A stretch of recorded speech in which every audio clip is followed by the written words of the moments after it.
ఉన్నాం. మొట్టమొదటిసారిగా solar wind 7,700 మెగావాట్లు ఉత్పత్తి చేసిన ఏకైక రాష్ట్రం ఆంధ్రప్రదేశ్ రాష్ట్రం. అదే ముందు చూపు. నేను ఆ రోజు ఒకటే ఆలోచించాను. నేను ఆ రోజు మీటింగుల్లో కూడా మాట్లాడినప్పుడు చెప్పేవాడిని, భవిష్యత్తులో గణనీయంగా సోలార్ ఎనర్జీ రేట్లు తగ్గుతాయి. 5 సంవత్సరాలు 14-19 కరెంటు ఛార్జీలు పెంచకుండా సమర్థవంతమైన విధానాల ద్వారా ఎవ్వరికి కరెంటు కావాలని ఇబ్బంది లేకుండా కరెంట్ అందించిన ఏకైక ప్రభుత్వం ఈ ప్రభుత్వం. నేను ఒకసారి ఇదే మరి రెన్యూవబుల్ ఎనర్జీ మీటింగ్ పెడితే ఆ రోజు నేను మాట్లాడుతూ పీయూష్ గోయల్ గారు మంత్రి, నేను ఆ రోజు అనౌన్స్ చేశాను, భవిష్యత్తులో ₹50 నుంచి ₹2 లోపల సోలార్ ఎనర్జీ వస్తుందని చెప్పి 6 రోజుల్లోనే అనౌన్స్ చేశాను. ఇప్పుడు ₹2.40 50 వచ్చే పరిస్థితి వస్తూ ఉంది. అంటే ఇంకా తగ్గే అవకాశాలు కూడా ఉన్నాయి, రా మెటీరియల్ ఇవన్నీ వస్తాయి. అయితే ఆ దిశ 2019-24 ఒక మాటలో చెప్పాలంటే మళ్ళీ చీకటి రోజులు ప్రారంభమైనాయి. నేను ఏ వ్యక్తుల గురించి నేను మాట్లాడడం లేదు. రాష్ట్ర ప్రజలు పడిన బాధ, ఒక అసమర్థ పాలన వల్ల ఇష్టానుసారంగా చేస్తే ఏం జరుగుతుందో ఇది ఒక కేస్ స్టడీ. అధ్యక్ష, ఈరోజు మనం చూస్తే ఎవరైతే పీపీఎల్ చేస్తారు, పీపీఎల్ ఆధారంగా వాళ్ళు ఇన్వెస్ట్మెంట్ పెడతారు. ఈ దేశంగా కోర్టులు ఉన్నాయి.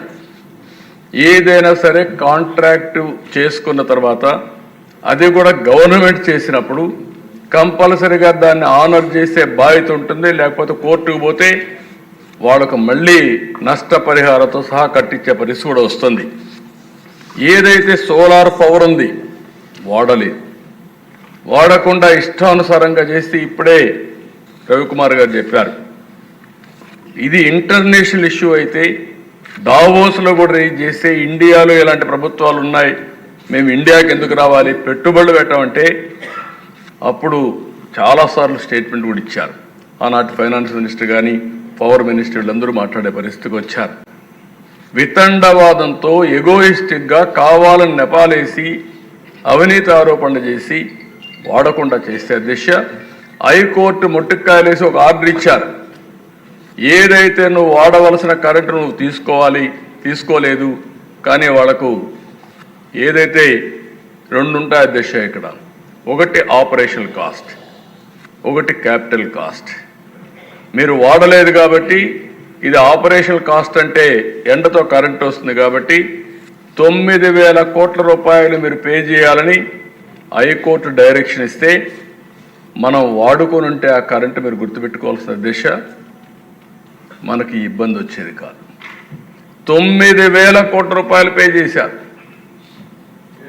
ఊరికే వచ్చే కరెంటు, ఎండతో వచ్చే కరెంటు, ఒక వ్యక్తి ఎగో ప్రాబ్లంకి ఈ రాష్ట్రం 9,000 కోట్ల రూపాయలు పే చేసే పరిస్థితి వచ్చిందంటే బాధ అయితే అధ్యక్ష. ఇది పబ్లిక్ పాలసీ, ఇది జవాబుదారీతనం అని అడుగుతున్నా, నేను ఆన్సర్ చేయమంటున్నా. ప్రజలకు అర్థం కావాల్సిన అవసరం ఉంది. 9,000 కోట్లు పే చేసే పరిస్థితికి వచ్చారు. ఇదే కాదు అధ్యక్ష, అక్కడితో ఆగల. సమర్థత ఉంటే ఎప్పటికప్పుడు ఫైనలైజ్ చేయాల్సింది. కృష్ణపట్నం స్టేజ్ 2, అదే మరి VTPS స్టేజ్ 5 2 డిలే అయిపోయినాయి. దీనివల్ల కాస్ట్ పెరిగింది. కాస్ట్ ఎంత పెరిగిందంటే దిశ 18,818 కోట్లు పెరిగింది. ఆ సమయంలో పనులు అయి ఉంటే ఆ సమయంలో పూర్తి అయిపోయేటివి. ఈ పూర్తి కాకుండా 18,818 కోట్ల రూపాయలు దాని మీద పెరిగే పరిస్థితి వచ్చింది. అదే మరిగ దిశ ఈరోజు ఇంకొక పక్క చూస్తే ఏదైతే పోలవరం హైడ్రో పవర్, దీనికి 2,308 మిలియన్ యూనిట్లు వచ్చే సంవత్సరానికి. దీనివల్ల ఇది కూడా బాగా డిలే అయిపోయి 1,044 కోట్ల రూపాయలు అందులో నష్టపోయే పరిస్థితికి వచ్చాం. ఇంకొక పక్కన దిశ మీరు ఒకసారి చూస్తే ఇవన్నీ కూడా అవకతవక నిర్ణయాల వల్ల అసమర్థత వల్ల దగ్గర అప్పులు విపరీతంగా పెరిగిపోయినాయి. 62,826 కోట్ల రూపాయలు అప్పటికి పెట్టుబడులు కానీ అన్ని యూటిలిటీస్ తీసుకున్న అప్పుంటే అది 1,12,422 కోట్లు పెరిగింది. అంటే 79% పెరిగింది. 79% అంటే మనం గుర్తుపెట్టుకోవాల్సిన అవసరం ఉంది. ఈ మిస్యూజ్ చేసిన దాని పరిహారం ఈరోజు భారం మీరు చూసినప్పుడు 1,12,00,00,000 కోట్ల రూపాయలకు వడ్డీ కట్టాలి, డెట్ రీపే చేయాలి, మళ్ళా ఆపరేషన్ చేయాలి, మళ్ళీ దీన్ని ముందుకు తీసుకుపోయే పరిస్థితికి వచ్చాం. ఇంకొక పక్కన దేశాలు మీరు ఒకసారి చూస్తే విపరీతంగా టారిఫ్లు పెంచారు, ఇష్టానుసారంగా పెంచారు, 9 సార్లు పెంచారు. 32,000 కోట్ల రూపాయలు టారిఫ్ను పెంచారు.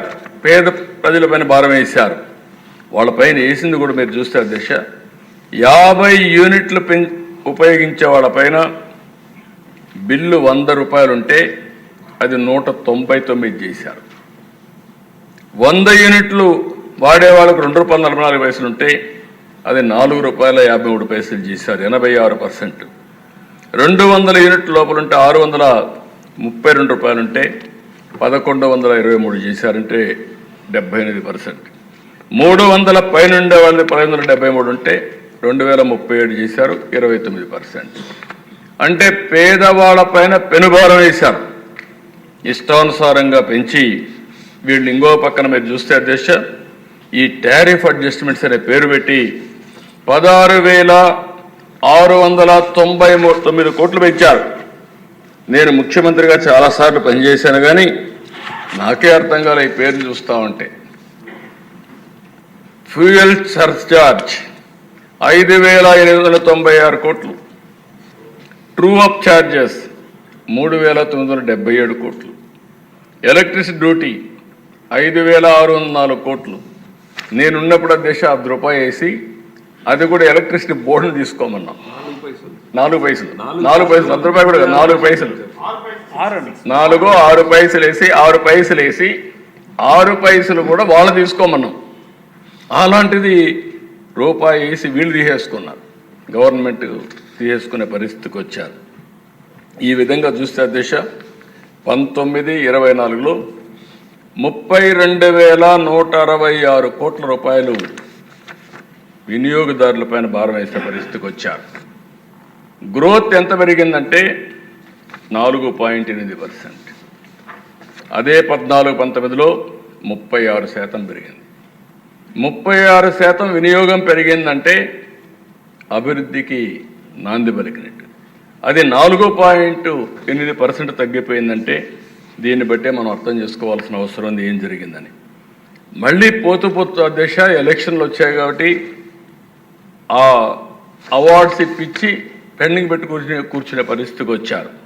ఇది ఎంత ఉందంటే 17 నెలలకు గాను ఎలక్ట్రిసిటీ డ్యూటీ వేసి అదనంగా 6,073 కోట్లు, 6,544 కోట్లు ఈ 2 కూడా చేసే పరిస్థితికి వచ్చారు.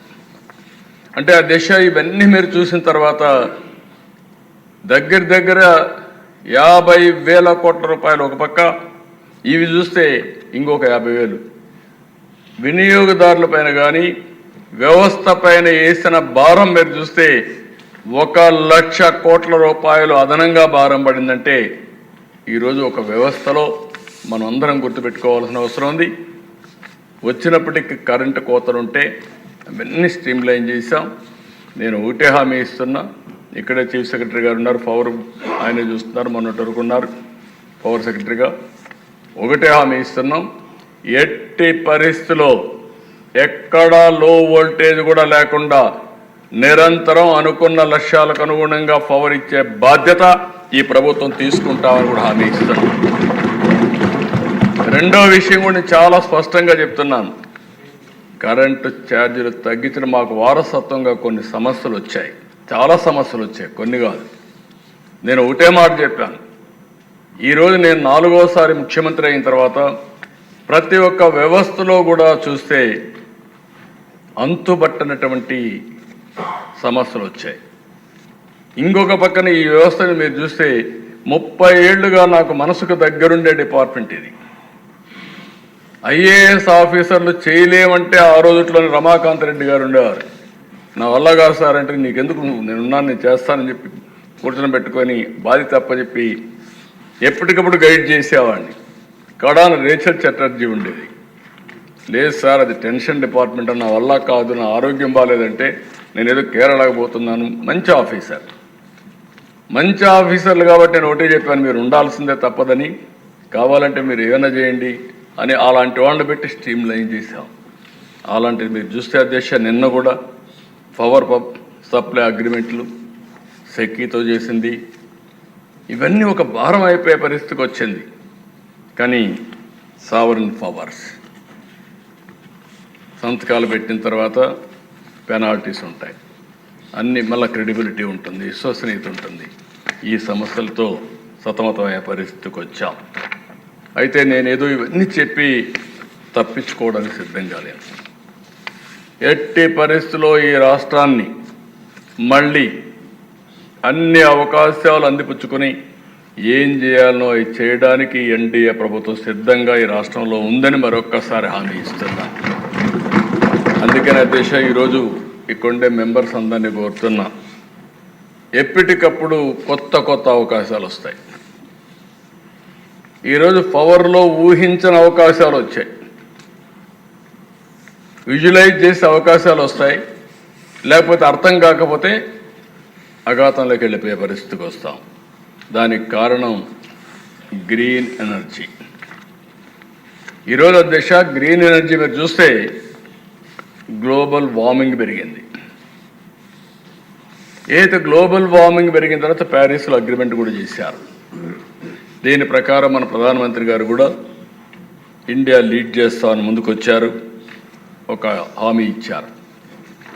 దీని ప్రకారం మీరు చూసినప్పుడు solar, wind, pumped storage, hydel, ఇంకా ఉండే రెన్యూవబుల్స్, బయోఫ్యూయల్, ఇంకొక పక్కన బ్యాటరీ, ఇవన్నీ కూడా ఉపయోగించుకొని స్మార్ట్ గ్రిడ్ టెక్నాలజీస్ కూడా ఉపయోగించి ఏ విధంగా చేయగలుగుతాం, దీనికి ఒక ఎక్సర్సైజ్ చేస్తున్నాం. ఈరోజు మీరు ఒకసారి చూస్తే అధ్యక్ష నేను కొత్త 10 ప్రిన్సిపల్స్ పెట్టినప్పుడు ఒక ప్రిన్సిపల్ పెట్టాను, cost optimization, energy and fuel అన్నాను. అంటే ఈరోజు కరెంట్ అనేది ఇండ్లకు వాడుతున్నాం, ఇండస్ట్రీకి వాడుతున్నాం, ఇప్పుడిప్పుడే వాహనాలకు వాడుతున్నాం. పెట్రోల్ డీజిల్ ఉంది, పెట్రోల్ డీజిల్ పవర్ జనరేషన్కి వాడుతున్నాం. ఒకసారి జనరేటర్లు పెట్టి, లేకపోతే మన కార్లకు, లారీలు, లేకుంటే మోటార్లు, ఇవన్నీ కూడా వాడే పరిస్థితికి వస్తున్నాం. ఏదైనా ఇంధనమే, ఏదైనా కన్వర్ట్ చేస్తే ఎంత వెసులుబాటు వస్తుంది, సమర్థవంతంగా ఉంటుంది అనేది మనం గుర్తుపెట్టుకోవాల్సిన అవసరం ఉంది. ఈరోజు దీనివల్ల ఈ 4-5 నేను చెప్పినట్టయినా ఇంటిగ్రేట్ చేసుకొని కరెక్ట్గా ముందుకు పోతే 4-5 బెనిఫిట్స్ ఉన్నాయి. ఒకటి, ఖర్చు తగ్గించే పరిస్థితి వస్తుంది. పోయిన సంవత్సరం ఈ రాష్ట్రంలో ₹5.16 ఆవరేజ్ ప్రొక్యూర్మెంట్ కాస్ట్. ఒక యూనిట్ కొనాలంటే మనం అంతా సరఫరా చేయాలంటే వినియోగదారులకు ఆవరేజ్న ₹5.16 అవుతుంది. మీ అందరికీ కామన్ మ్యాన్కి అర్థం కావాల్సిన అవసరం ఉంది. రేపు ఏప్రిల్ 1 నుంచి ₹4.80 తగ్గించాలని టార్గెట్ పెట్టాను. 36 పైసలు ఒక యూనిట్కి తగ్గాలి.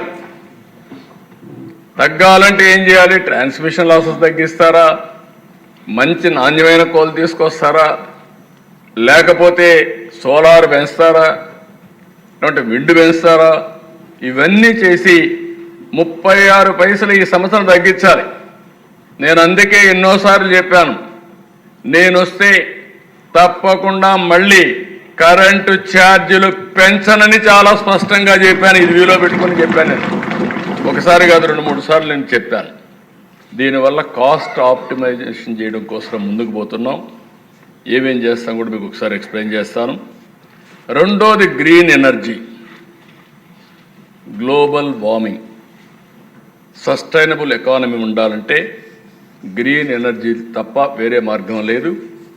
భవిష్యత్తులో మనం తయారు చేసే ఉత్పత్తులు కూడా మామూలు కరెంటుతో తయారు చేసి పంపిస్తే వాళ్ళు అడిషనల్గా